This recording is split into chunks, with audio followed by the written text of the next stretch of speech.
Welcome to the Slop Farm. Enjoy the video.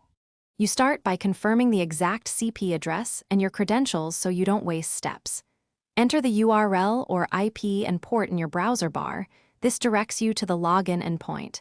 Type your username, then carefully paste or type the password to avoid typos. If you use saved passwords, make sure the autofill matches the intended account. Once done, click the Login button so the server can validate your session and present the next authentication challenge. You will be challenged for additional authentication if enabled.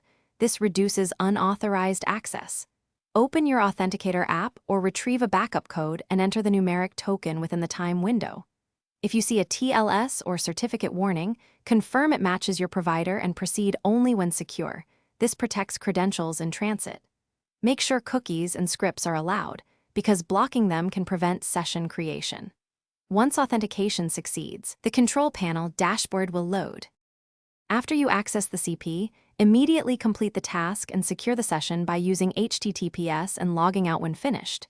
If you suspect the password was exposed, go to Account Settings and change it to a strong, unique phrase. This prevents replay attacks. If you get locked out, try recovery options like backup codes or the registered email, or contact hosting support to verify identity. Troubleshooting tip: clear browser cache and cookies, then retry login to resolve persistent form or token errors. Thanks for watching. Consider subscribing if we helped you today.